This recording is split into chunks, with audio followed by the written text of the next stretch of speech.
Hoje esse vídeo é para mostrar para você como o termo que foi traduzido para o Espírito Santo foi masculinizado ao longo da história bíblica e da história teológica também, com toda certeza. Então fique atento, assista esse vídeo até o final, porque esse é um dado muito importante da teologia cristã que é propositadamente esquecido das nossas discussões e que tem aplicações práticas, consequências práticas muito sérias no nosso dia a dia.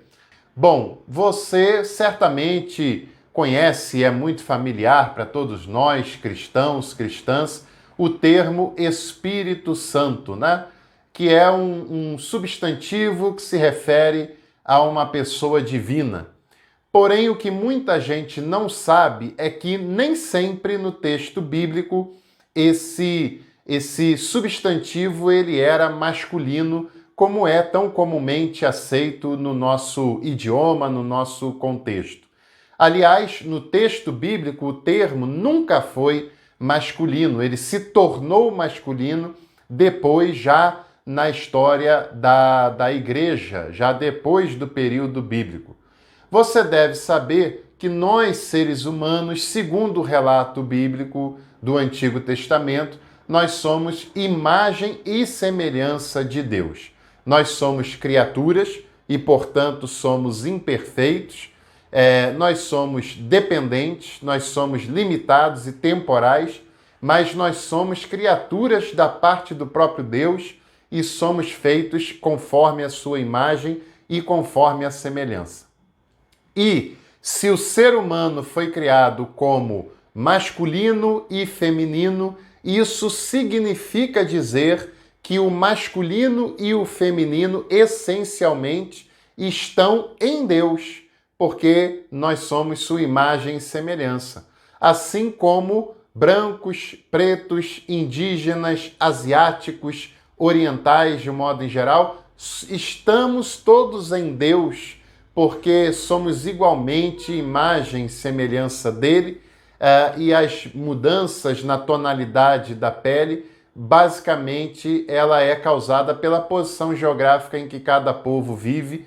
Os tons de pele não qualifica nenhum ser humano, porque todos nós somos sua imagem e sua semelhança, assim como o gênero também não qualifica o ser humano, porque masculino e feminino são igualmente imagem e semelhança de Deus.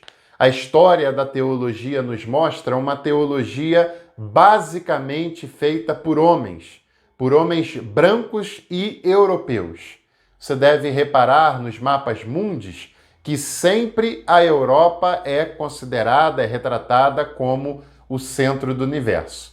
No mundo que é esférico e que não tem início e fim por ser circular, não faz sentido sempre ter como referência um determinado lugar. Isso é proposital, isso é ideológico.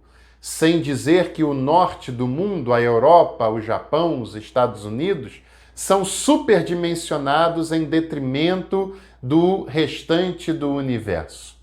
E ao longo da história nós temos muito fortemente o conceito eurocêntrico, como a cultura, o pensamento e a civilização europeia como sendo o centro de todo o universo. E se todo o universo quiser ter um pouco de civilização, tem que aprender com a Europa. Essa é uma leitura preconceituosa e excludente, que graças a Deus e graças à pesquisa, à ciência humana, tem se modificado bastante, principalmente a partir do século XIX, em que a América Latina, a África, a Ásia ganharam voz e ganharam vez, e ainda tem muito mais voz e vez para ser conquistada.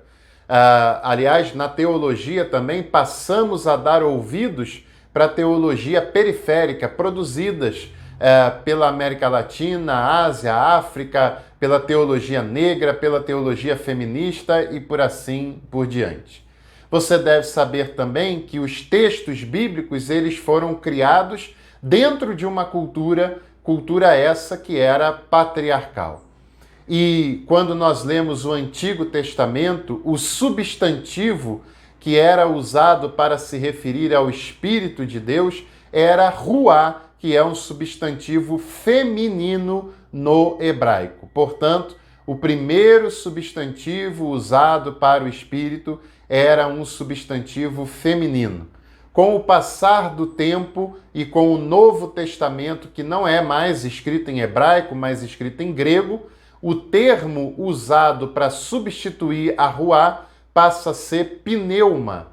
Pneuma, que ainda não é um termo masculino, é no grego um termo neutro, um substantivo neutro. E é esse o termo que é usado para o Espírito no Novo Testamento. Já depois, já na época da Igreja, principalmente entrando no período entre a Idade Antiga e medieval, o termo é substituído pelo latim spiritus, e aí sim já é um substantivo masculino.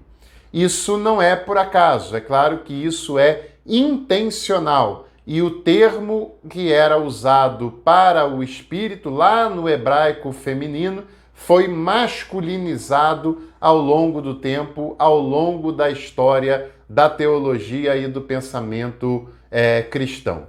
Isso também atende a uma demanda que é de invisibilizar as mulheres ao longo da história da teologia cristã. Tivemos mulheres produzindo teologia na Antiguidade, na Idade Média, em todas as idades, porém, elas foram muito mais invisibilizadas em relação aos homens e a gente quase não se lembra da participação de Macrina, Teresa de Ávila, Catarina de Siena e de tantas outras. Portanto, você não pode se esquecer que sim, o termo foi masculinizado, que homens e mulheres não têm diferença qualitativa entre ambos, porque ambos são imagem e semelhança de Deus. E é claro que antes de me despedir, eu peço que você deixe o seu like nesse conteúdo, compartilhe nas suas redes sociais, nos seus grupos de WhatsApp e também use o nosso espaço para fazer o seu comentário. Se você já sabia desse propósito, se você já sabia desse processo de masculinização, ou se você não sabia, está ouvindo pela primeira vez. E é claro que seu comentário, desde que respeitoso e sincero, ele é muito bem-vindo aqui no nosso trabalho, na nossa tarefa. Também nos siga lá no Instagram, na nossa conta lá no Instagram, o link está aqui na descrição do vídeo, que lá também tem conteúdos teológicos frequentemente. Um abraço, tchau e até a próxima.